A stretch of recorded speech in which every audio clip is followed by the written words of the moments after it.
Before we get started, I want to share some really exciting news with you. Registration is open right now for our next set of group coaching sessions. These sessions begin in January, and of all the things that I offer to this audience, they are the most powerful thing I have. So if there's anything you want to invest your time and money in right now for you, I highly recommend the group sessions. You can find them at www.covertnarcissism.com. These sessions, we focus on you taking back control of your own internal world, your mental and emotional health.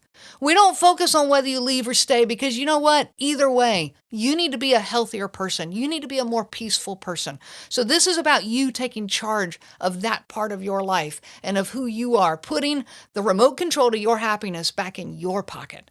So I really, truly hope you can join us. These are 6-week-long sessions. We meet 2 hours every week on Zoom. They're small groups, only 10 people. So grab your spot now. Don't let this one get by. Again, it's www.covertnarcissism.com. Welcome to the Covert Narcissism Podcast. I'm your host, Renee Swanson. Someone recently commented on my TikTok videos saying that they've been confident that they're married to a covert narcissist, but now they're struggling bad, wondering if they are the narcissist. This is so common. It's crazy. And I totally understand this. I get it. And I want you to know you're not alone. There's so many people that are saying these same words. And I want to help you understand why this happens and to describe the different types of narcissistic behavior. You know, not all narcissism is wicked and evil. There are elements of narcissism that actually serve a productive and healthy purpose in life. There are narcissistic traits that help people to go through developmental phases in life, such as the transition from childhood to adulthood. Those teenage years people describe all the time as being narcissistic. Yes, they are narcissistic, but it's a healthy version, a healthy form of narcissism. And we're going to talk about that today. But it also comes out in the transition from being a victim of emotional abuse to taking charge of who you are, to standing up for you, making the life that you want to live. Standing up for yourself can feel incredibly narcissistic. And that toxic and manipulative person in your life, they're so quick to point that out to you. But don't be fooled. Educate yourself. Take deep, honest, self-reflective looks at your own thoughts, feelings, and actions. Today, I'm discussing the different types of narcissism, how it is showing up in our world, and hopefully it will help you to understand some of why you are feeling the way you feel. I'm Renee Swanson, your host of the Covert Narcissism Podcast. And I'm so excited to tell you right now that we have hit over 100 episodes as a podcast. I'm so excited about this. And I just want to thank all of you for your support, for sharing this podcast with those that need it, for being faithful and being here as an audience, and for all the interaction on Facebook and TikTok. You guys are amazing. I love the interaction. Keep it coming. I do want to let you know, next week, I am taking some of the self-care that I talk about all the time in these podcasts. I'm really excited about it, actually. But I'm not going to leave you hanging. I'm going to play for you one of my most popular podcast episodes. And I think you're going to absolutely love it. It's way back from the very beginning of all of this, but it has gotten so much traction. Covert narcissism and hypersensitivity. Go ahead and get it on your radar because it's a good one. Now let's get back into this episode. So narcissism comes in different styles, in different ways. And I've talked a lot about that on this podcast, but I really want one episode that breaks it down really well. And I'm going to start by explaining what adaptive narcissism is as opposed to maladaptive narcissism. And these are not words that are actually flying around a lot out there, but they really need to be. Adaptive narcissism, these are the aspects of narcissism that can actually be helpful to one's growth, to the journey of life, to the journey of healing, to gaining independence. These are things such as high self-confidence, self-reliance, the ability to celebrate yourself. Boy, that's hard. That's hard for a lot of people, especially people that tend towards codependency. Can you celebrate yourself? Can you push towards self-care and self-improvement? The healthy side of narcissism, the adaptive narcissism, it pushes you to take care of you because you value you. You want to be the best you can be, because of that value. You see your own worth. You see it. You see what you offer to this world. That's healthy and that's good. People who have adaptive narcissism, they tend to be the natural leaders in life. They're pulled toward careers that offer authority and prestige, but they do it with so much humility. They do it with so much compassion and care. The adaptive narcissism, it pushes you towards being self-sufficient. This shows up in the toddler years, okay? You've ever heard of the terrible twos? Yeah, that's narcissism.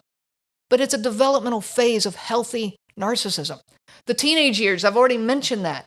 Again, it's a push to become self-sufficient.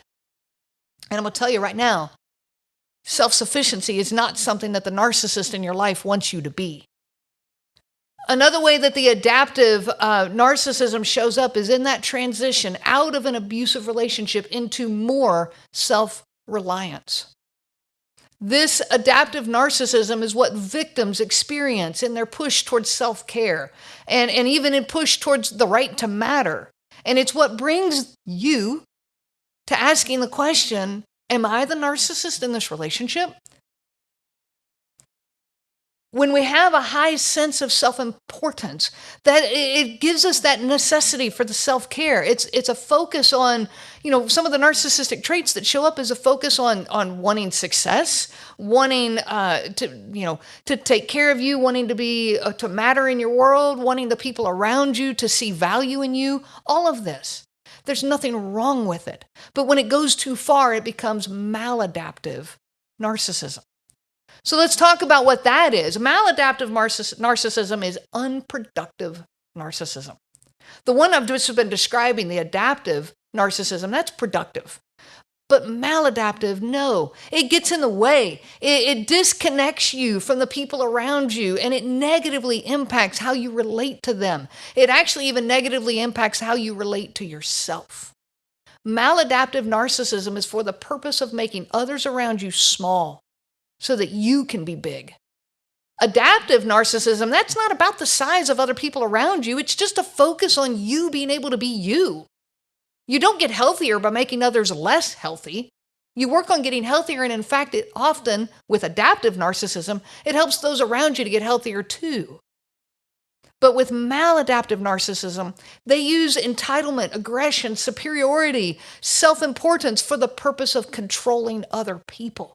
They take advantage of others. They have angry reactions to the boundaries of others. According to the Mayo Clinic, narcissistic personality disorder is a mental health condition in which people have an unreasonably high sense of their own importance. They need and seek too much attention and want people to admire them excessively. People with this disorder may lack the ability to understand or care about the feelings of others. This is the Mayo Clinic's description of narcissism. They are not talking about the adaptive narcissism where you are trying to just matter as well with everyone else in your world. Now let's talk about forms of maladaptive narcissism. These are the words you hear more often. Overt narcissism, covert narcissism, closet narcissist. Have you heard that one? Vulnerable narcissist, passive-aggressive narcissist. Okay, I'm going to focus on 5 today. Overt, covert, communal, antagonistic, and malignant. The various types of narcissism, I do want you to know, they are not exclusive from each other. An individual may be dominantly one type, like they may be dominantly overt, but they go through periods of covert narcissism and vice versa. And this can lead to a lot of confusion, but they might have a few traits from one form and a few of another, and it's okay. At the end of the day, what type of narcissism you're dealing with is not the question. It doesn't really matter. So why do we explore these types? Because knowing these differences can help you to make sense out of your own situation. It isn't for the purpose of diagnosing. That has never been my mission in life. It's rather for the purpose of understanding. When I read through all the stories in the Facebook group and on TikTok from so many who've been affected by covert narcissism, it's like we've all been married to the same person. Have you felt that way when you're reading these stories? It's like we all just married the same person. Just take me out of my life and put me into yours and put you into my life. We're all living the same. It's like they all were cut from the same cookie cutter. Now, there's going to be differences, sure. It's like different color icing or different sprinkles on the top, but the cookie's the same. Today, we're going to explore some of those differences. Overt narcissism, otherwise known as grandiose narcissism. These are people that are more extroverted. They're the life of the party. They believe they are great and wonderful, and the world reflects this back to them. They are typically very charming. They're very well liked by other people. They feel extremely good about themselves. In fact, they usually hold a very high sense of self-esteem. They over-exaggerate their value. They overestimate their capabilities and their intelligence. They're outgoing with this exaggerated sense of self. Very arrogant, needing to be praised and admired all the time, entitled, overbearing, overwhelming. These are words that I would use to describe an overt narcissist. They often leave you feeling just completely exhausted just by being with them. Even if you weren't the target of some abuse, it's just exhausting to keep up to that level of life. They're bigger than life. A covert narcissist, on the other hand, also known as a vulnerable narcissist or a closet narcissist. I've even heard the phrase passive-aggressive narcissist.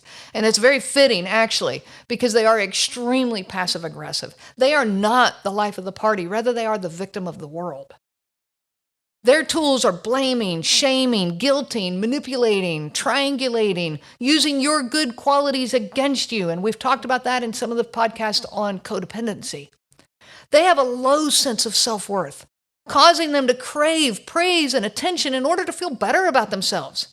They feel entitled to this praise, and then they play the victim when they don't receive as much as they believe they should, which, it's never enough. The victim role-playing, that's a huge issue with a covert narcissist. They believe that they deserve this excessive praise, but they won't actually take any steps to earn it. They won't do anything, but they feel like they just are owed all this admiration. And the lack of recognition, when they don't get the recognition they think they deserve, it causes this emotional outburst in them. You'll get the rage, or you'll get the shame, or you get, they just become this mopey victim. And then those outbursts, they lead them to more internal feelings of shame, circling right back around to their need for excessive praise in order to feel better about themselves. And you are trapped in a loop. Like the overt narcissist, they do believe that they are great and wonderful. However, the world does not reflect this back to them, so they are hurt all the time. They feel underappreciated. They feel they've never been treated fairly by anyone. In fact, they've been treated unfairly by everyone. So it's an extreme amount of hypersensitivity. Covert narcissists have a powerful tendency to experience negative emotions. This is, if you need a word for that, it's actually called neuroticism. High levels of neuroticism. It's a high disposition to feel negative emotions. This goes along with that hypersensitivity. It's why they seem to be hurt all the time. These expressions of low self-esteem, low self-confidence, and insecurity also causes them to have massive amounts of avoidance. These are the ones who won't choose a restaurant. They'll never choose. They won't offer opinions on activities. They are risk avoidant. If they pick the restaurant and the restaurant in the evening ends up being a negative evening, then it's their fault. But if they make you pick the restaurant, then when anything goes wrong, and everything always does, there's always something that has hurt them, it's your fault. So blaming others is huge with a covert narcissist. Now let's look at these other subsets real quick. A communal narcissist, it's a subset of the covert narcissism. They see themselves as altruistic. They see themselves as generous and compassionate, wonderful assets to society, so empathetic. They stand up for injustice, looking like this amazing person, standing up for people who are hurt or beaten down, and they do it to look wonderful. All the while, though, they fail to see their own behavior that is crushing their family. They make this show of being morally sound, wanting what is best for the world because they're such an amazing person. And they value that social power. They value that self-importance. And in fact, they can become easily morally outraged, standing up for these times when they see somebody being treated unfairly. They hold strong moral values and beliefs, verbally. But their actions do not line up with their words. They preach the value of love and sacrifice, but they treat you with contempt. And they consistently place their needs and their desires above your own. They do not realize that the way they treat others does not line up with the beliefs that they are verbally showing to the world or physically even showing to the world, all their altruistic behavior. They see themselves again as the highly generous, caring, and compassionate person while they are, stingy with their money or stingy with their love or stingy with just human decency. They see themselves as the best rule followers. I live by all the rules in order to be a good person. How about you? And it's a very judgmental attitude. I'm supposed to do all of these things to show how wonderful they are, so I do them to the extreme. That's kind of how they function, expecting you to be thrilled and giving them the wonderful praise and attention because of all the wonderful ways that they are, living their life. But it leads to a lot of confusion. These displays of great moral behavior followed by the way they're treating you, it's so hypocritical. Another form of narcissism is antagonistic narcissism. It's a subset more of the overt narcissist, focused on rivalry and competition. They have this strong desire to take advantage of other people. They have to compete. Everything is a competition. I must win and you must lose. There is no win-win with them. Everything is a competition. And so there's an incredibly low level of trust because they think you are out there to win, they are out there to win, and so it's a competition. They see everyone as a rival, including those closest to them. In fact, especially those closest to them. Always trying to get the upper hand, always trying to come out on top. The last category is a malignant narcissist. This is a subset of the overt narcissist. They are incredibly vindictive, almost seem to be getting enjoyment from the pain of others. These are the ones that will just, right out there in public, they will just call you horrible things, horrible names, putting you down, and almost seem to enjoy watching you squirm, watching you try to make peace with them. These are the ones that tend towards aggression when they're interacting with other people. They have an incredibly high anxiety level, and it's so much harder for them to reduce their anxiety, hard for them to function in their day-to-day life, becoming paranoid and obsessive about perceived threats. All of this falls under the category of a malignant narcissist. Now, again, at the end of the day, it does not matter what type of narcissist you are dealing with. All of them are destructive. But having more knowledge can help you to gain clarity in a world where you feel crazy, in a world that just doesn't make sense. So when you are being accused of being a narcissist, especially by this one in your life that you believe is, do some serious self-reflecting. Be honest with yourself. Don't judge yourself. You've had enough judgment. Be honest with yourself as much as you can and reach out to others who understand covert narcissism. Find the Facebook support groups. They're out there. I've got 3 of them. I've got one, a covert narcissism group. I've got one called Divorcing a Covert Narcissist. And I've got one called Parenting with a Toxic Partner. Find these people out there who understand narcissism and listen to them. Share your stories with them. I've got group coaching sessions available. You've been hearing about it. Get on these group coaching sessions. They're starting in the middle of January and they're almost full. So jump in and grab your spot. I also have individual sessions. It doesn't have to be with me, but get with a life coach who has lived it. If you're going to work with a coach or with a therapist, you need somebody who has lived this, somebody who understands it. It's the only way you can make sense out of this. I hope it helps to have a better understanding now of all the different ways that narcissism plays out. And I'm sure this is not an exclusive list. There are more ways out there that narcissism shows up. I wish you so much peace on your journey of healing. You have been listening to the Covert Narcissism Podcast with your host, Renee Swanson.